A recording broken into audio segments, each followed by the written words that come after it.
Hey, welcome back to another episode of Art of the Game, where three experienced GMs, aka Game Masters, aka Keepers, aka Dungeon Masters, aka I don't know, whatever. You said that twice.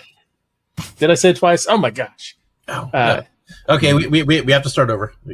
Oh no. No, we're not retconning that. Nope. Anyway, three experienced GMs who talk about tips for game mastering different kinds of role-playing games. We all have different backgrounds, and this is originally the brainchild of Cyber Symbiosis, aka Woody over there. So what are we talking about today? Well, this is actually a topic that Greg requested, which I think is really a good one. I was going to get to it eventually, but boss fights. So boss fights are hard, and boss fights are one of those things that it's easy to screw it up. And sometimes that dude is just dead. You think you got a tough guy and he goes down, like really easily. And sometimes the stupidest things end up dragging out. The whole person just works, and you're like, crap. Yeah, and you can't always just send them up against a guy with 1 million hit points. There's lots of ways to approach this problem. Greg was specifically wanting to know, like, how do we handle it without giving him lots of minions? That's how you handle it, actually. But I don't like the fact that we have legendary actions as a tactic of making the boss fight more powerful, or lair actions, and you shouldn't have to resort to that stuff. It almost looks like a flaw in the system that they actually had to do that at all. But there are ways that you can make combat encounters more interesting. It isn't always about how to. It isn't always about the fight, right? And so. There are some things we can do, but yeah, let's turn it over to my peers here. Do you guys have anything you guys want to say about this right off the bat? I will just reiterate that I don't like just adding a bunch of minions. I think a bunch of minions slow down the game, often don't add too much strategy, and they are just fodder. I mean, that's why they're there, right? Yeah. It's not really my favorite thing. I think some systems. And by the way, I think if you're playing 5e, you don't have a choice unless you're planning to do some really cheesy stuff like legendary actions, right? Mm-hmm. In other systems, they do try to create systems to approach this. Daggerheart, for instance, tries to create a system. They have minions, but minions move as a group instead of individually and stuff.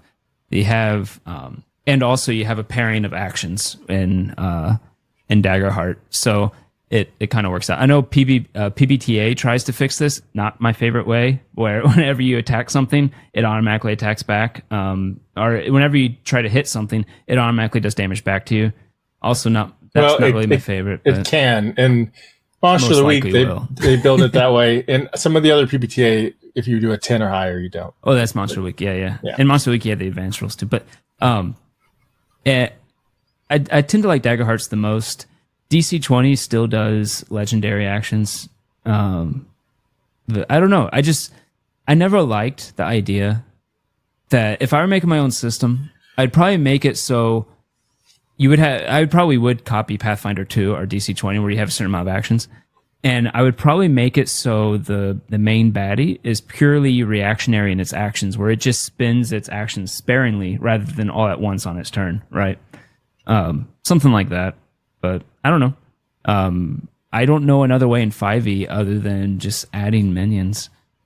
I guess you could, unless you do some type of like puzzle battle where he's invulnerable for some reason, he or she or whatever, or there's some type of environmental effect that you have to deal with. I don't know.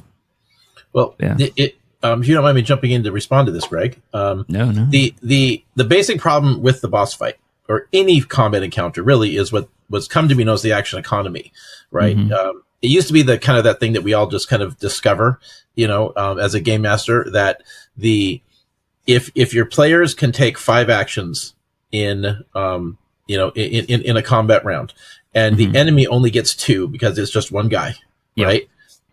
They are ultimately going to win, unless the bad guy is extremely powerful or has some significant advantage, right? Or a large bag of hit points, which is what 5e does. Yeah, exactly. So, and there's certainly a school of thought that says the bad guy has enough hit points to make the battle interesting.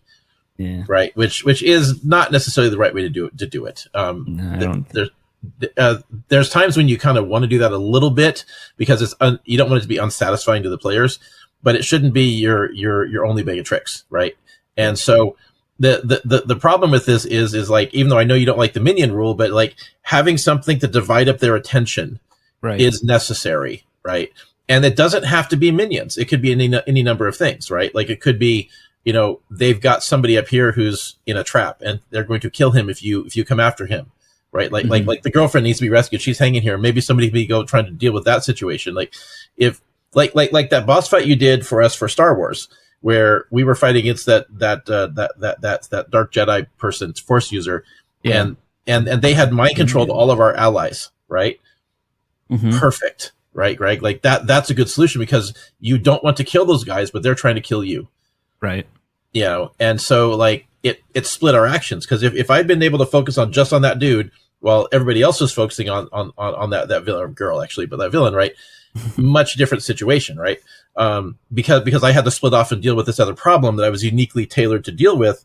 It meant that the other fight was harder, right? And having a ticking clock where yes, the fight might be easy, but there's also this other issue going on where we have a limited amount of time to get something done, right? There's lots of ways you can create a challenge and a threat there without it necessarily coming down to back and forth fighting, right?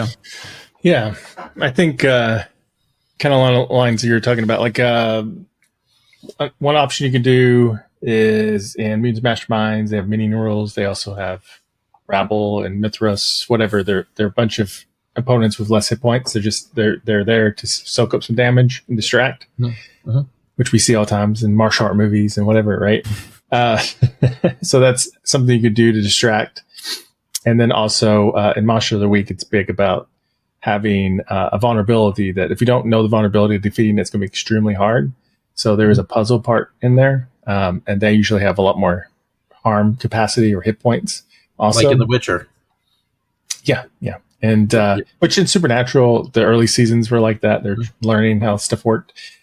And so that I think helps make it more satisfying too. And then, but yeah, in 5e, I feel like you just almost have to. I don't think getting tons of hit points is the greatest answer, because then it just slogs after a while. It's great for a few rounds, and then you're just like, oh my gosh. And then you get the thing where you're like, is it looking hurt? Well, no, it's a medicine check. You can do that sometimes because there is a satisfaction in beating a really big monster, right? Everybody being able to fight it. But the monster also has to be structurally able to be a threat, right? And, like you can do that sometimes. You just can't do it every time. Right. And the one boss fight that I always remember as my greatest failure, and it's the one time I wish I could go back and change things, is that there was a storyline in the Rifts RPG where there had been this demigod, well, actually it was a fallen god, technically a godling character, who the guys had been kind of back and forth with this character over the years, and he had discovered a way he could elevate himself back up to being a god, and he had looped in this other NPC that was important family member for one of our players, right? So they were working this thing, and they were gonna, do something really horrible. It was gonna be really bad, right? If they did this thing, and not to get into too much detail because we're not here for story time, but I thought he was powerful enough to take on the whole party, right? And he wasn't, and so 5 players go up against this guy, drop him like a bad habit, and if But they were in a place where there were minions available. Yeah, exactly. All I had to do was put one decent minion assisting him, and that fight would have been epic. And so, well, and a lot of bad guys have like a lieutenant, a second in command. Yeah, exactly. So. It doesn't have to be an army of minions. It could be one competent, really powerful thing that can soak some damage. That is like, yeah, he's got a big golem, and now the party has to split and deal with this thing, and that could be all it takes. Sometimes it's just one extra thing to distract them. And as you're talking about environment too, I think that's an important thing. I guess that's what they're trying to do with layer effects too. But like in Fate, you have aspects, but also you have for your characters. We also have aspects for environmental stuff too, like a fire, or lava pit, whatever. So you can throw these complications in your environment to make it harder for the player and stuff. Having a couple of firewalls floating around, because the bad guys have that stuff too. I'm going to drop a firewall on this guy. You get burned, but now you got this firewall in the way, so you have to manipulate these things, or maybe dig in behind cover and shoot behind cover, and you can take advantage of those things. Bad guys throwing grenades. It's it isn't always just about like basically being a bullet sponge, but it's because the players will probably trash them because they've been ready. Yeah, well, like they that built has up ever happened to me as a GM. Well, and there's another problem with this too. Is like you also have to watch out for, and this is something that you have to really be careful about when you're the game master. Is and it's actually one of the nice things about modern game design versus traditional game design, because back in the day it was like you got more powerful with gear, right? And that's how you got better. And the problem with that is if you set up your bad guy under that sort of structure to make it so that he's a threat, the players walk away from that fight more powerful than ever. And you're actually handing equipment to the players, which is actually kind of like where tech settings are have an advantage over fantasy, because fantasy, the equipment the fantasy characters give is generally unlimited. Wherein so you've got a gun. You just got this cool gun the guy had. You're never going to get more bullets for it. So it's like, or the bullets are hard to get. So it's like that has a finite resource attached to it. And whatever the bad guy used is deducted from what the players get.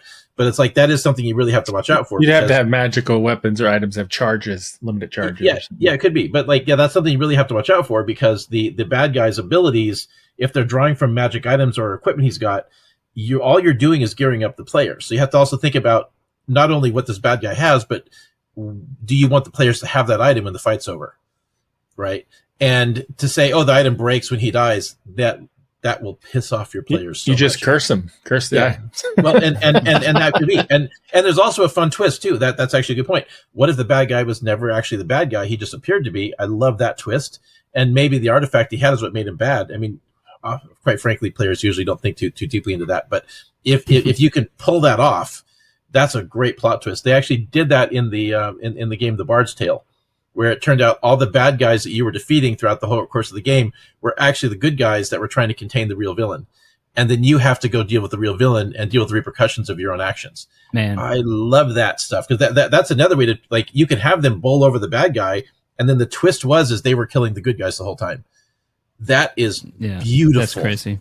Absolutely beautiful. That happened in season 1 of Critical Role, where they went up to these guards that were heavy in armor, and the rogue almost just one-shotted one. And what they realized is they were their friend's held person in that armor, basically. Oh, and they were just like, "Oh fuck!" Yeah. But the thing about modern game design that I like is that it, like say, I mean, Rifts is very much like this, where like kind of like classic DD, where you get all your abilities at first level, unless you're a spellcaster, and then everything else you get is based upon what you find.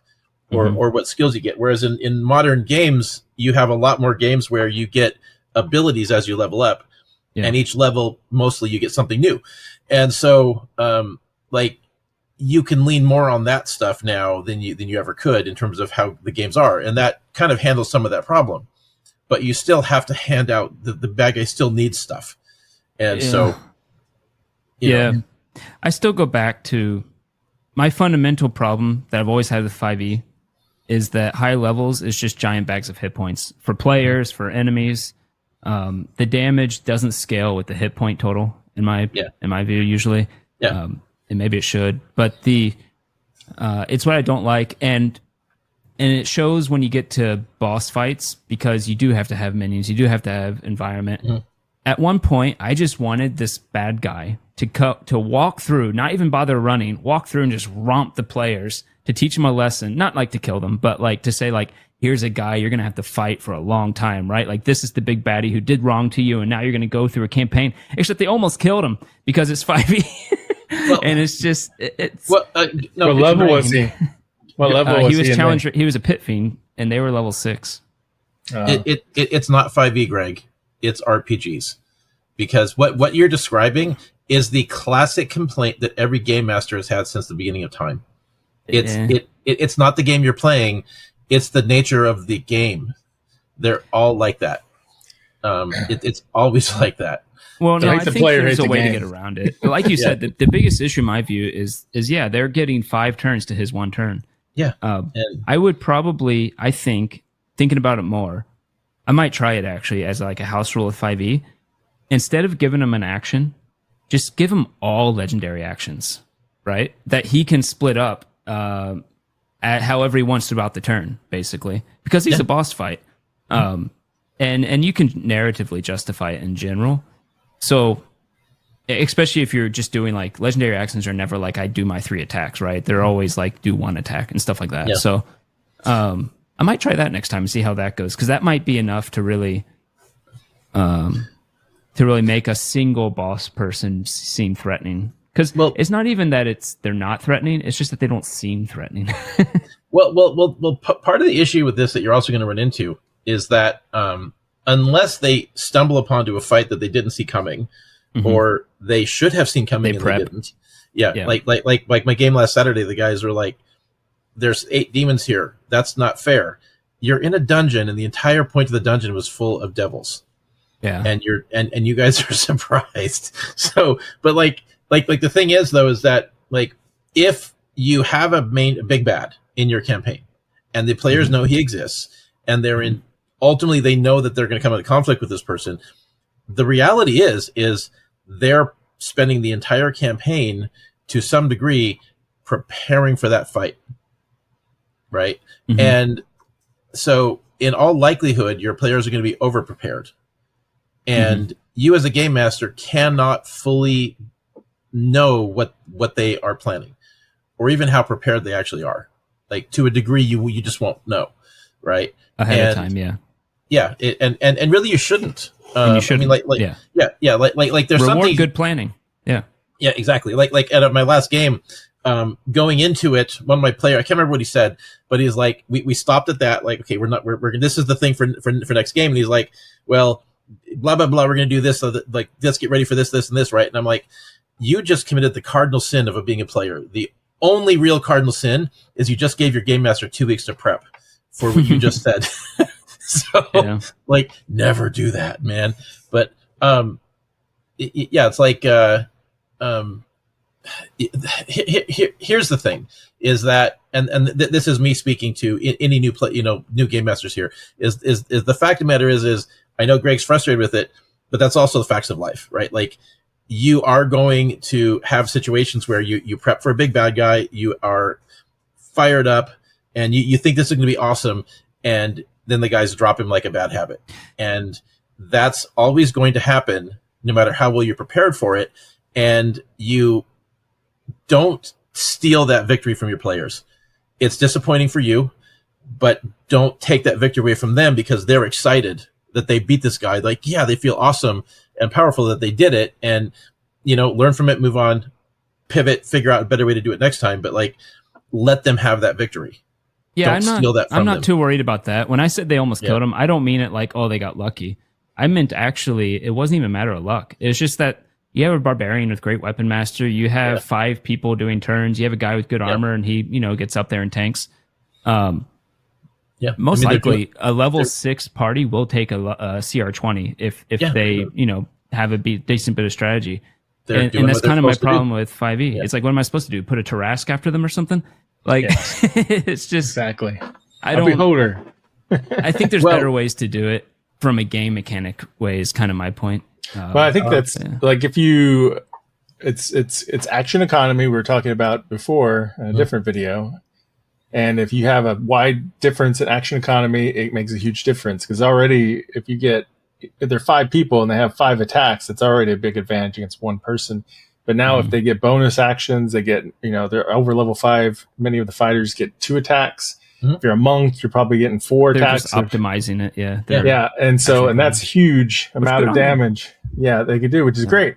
But it's hard for one opponent to do that unless you do legendary actions or something like that. Well, I mean, like, the only way to control it is if you make sure that everybody's got the same amount of action, and then you don't scale so dramatically in hit points and stuff, and you have something else in there. Change the monster's abilities.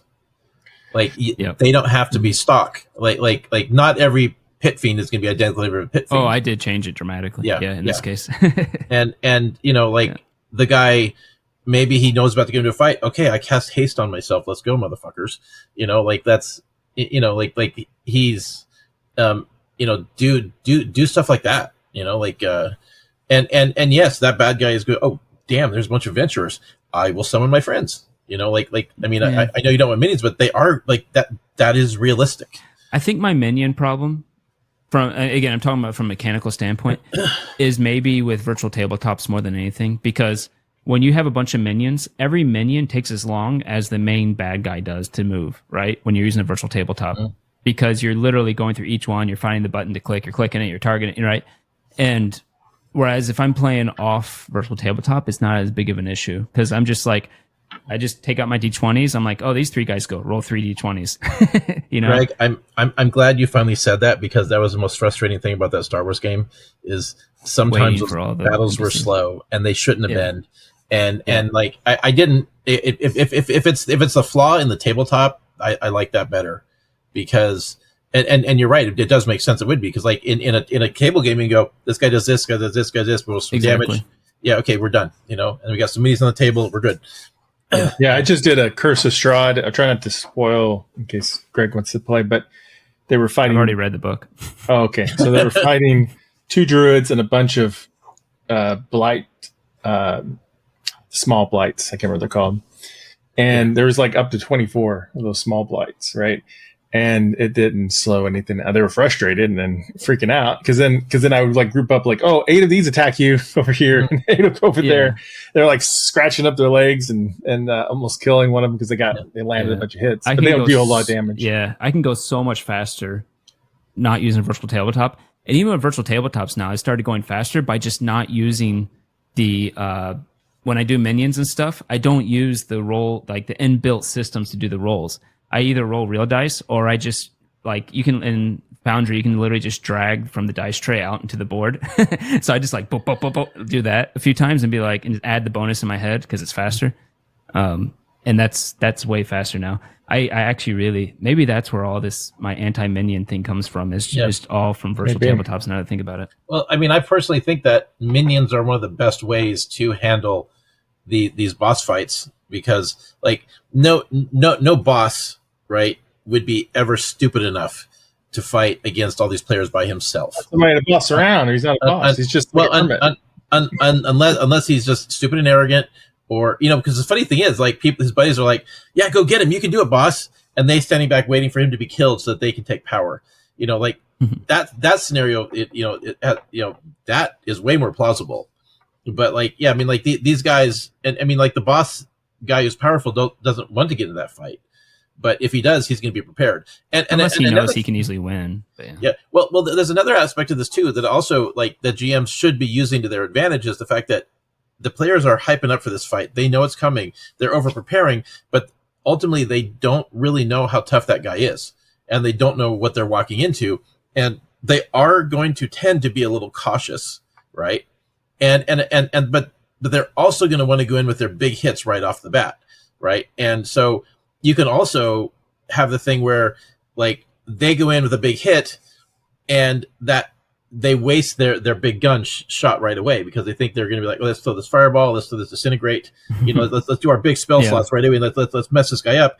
And that's not what it needed to take the guy down. Or the guy was waiting for that because he's been watching them this whole time, and it also was preparing, right? Or it's a simulacrum. Yeah. they just attacked a simulacrum, they attacked an illusion, or they attacked a minion that was dressed like him, right? Yeah. They killed the wrong guy, and he's like, it's like, why? And then you have your harder fight because they've wasted their opportunity. They it's going to piss the players off. You can't, when you do these sorts of things, you can't do them over and over again. Like you get one shot at this tactic, but just like you can only keep you can only have their girlfriend trapped to hold them at bay once. You can't keep doing this. But like, I don't know, they made a lot of Marios.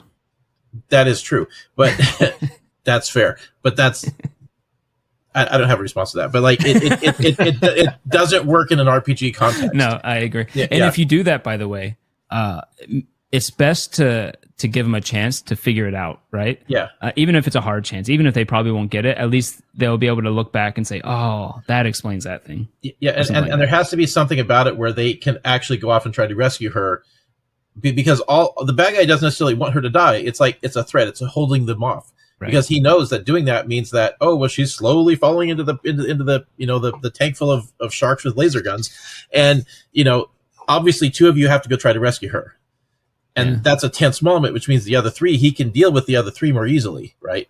And you can do all this stuff, and there are ways to mix it up. Never, however, try not to have it be where you've already got a plan for the ending before it's over. Like, oh, the cavalry is going to come in. I was in a campaign where every major boss fight like that, we were fighting at something that was way above our level, and the GM already, I'm not going to call anyone out, but the GM already had a plan where there was a cut scene that was going to trigger at certain points to win, right? And every fight was like that.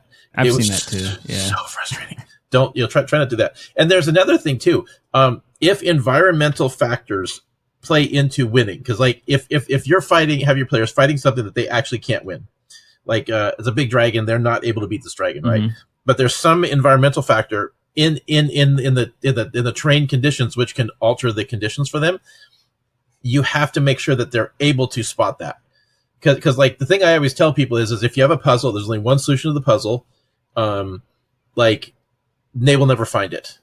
And I think it's important to train your players on this idea that anything goes. Like, they can suggest anything, they can try anything.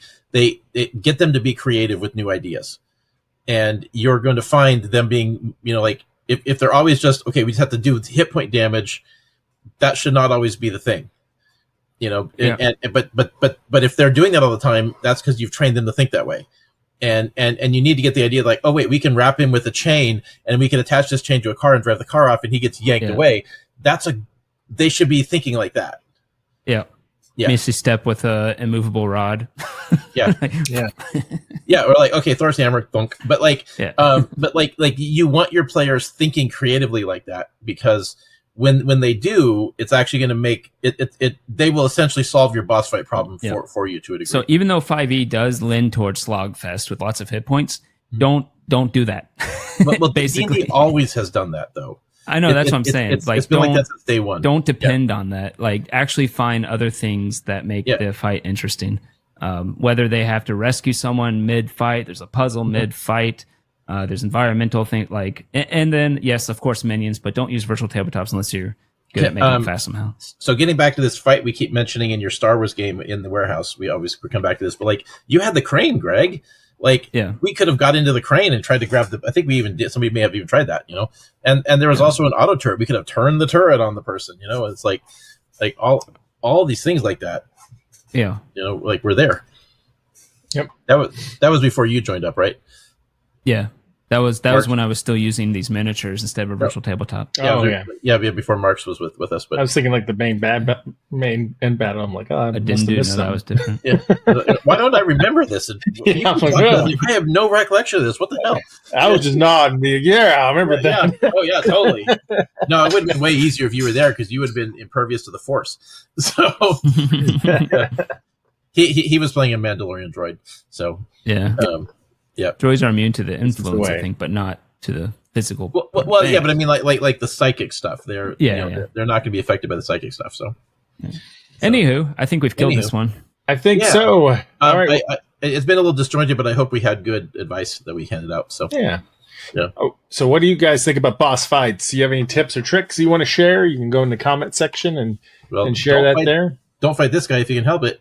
Yeah. If you want to learn more about that guy, go to miniaturedragon.com and click the hot dog picture. This is actually one of our secret stretch goals, by the way. This guy did not make it into the book, but will be in what? No, I'm sorry. Go ahead. Oh yeah, no, it'll be if we beat our goal, he'll be included as an insert. Is it because he's stretching? No, he's it's a space wizard. We're including these guys as one of the available races in the Sad Hot Dog Man universe for my wife's Kickstarter. I think it looks awesome. Yeah, check it out, miniaturedragon.com. You can the hot dog picture. When somebody tells me go to Miniature Dragon and click on the hot dog, I'm just thinking what are we going to now? my wife's first Kickstarter is happening. By the time this airs, it'll probably be about half over. So yeah. But yeah, we're supported. we are funding an RPG zine that is weird sci-fi. Super fun. Check it Awesome. Yep. Go and don't forget to leave a comment if you like. Don't forget to subscribe if you want to keep up with our episodes. And also, we have a community section with polls and stuff too. If you want to check out a lot of gaming polls and other stuff. There's a rules light versus rules heavy poll up. Go. It's still up. You can still select rules heavy. Go do it. He wants you to go there really bad because he's losing. I would vote rules medium. Oh, okay. Yeah, should have a third one. I think in this context, the rules heavy was actually rules medium. We're not doing any Shadowrun stuff. It'd be like, holy shit, are we playing Rollmaster? That should be one of the other options. I liked Harp, High Adventure Role Playing by Rollmaster. Yeah. Anyway. All right. Well, thanks a lot for watching Art of the Game. And until our next episode, bye. Ciao, like a dog. When the dice roll high, we touch the sky. But when they crash, it's a belly laugh. Genre play like sing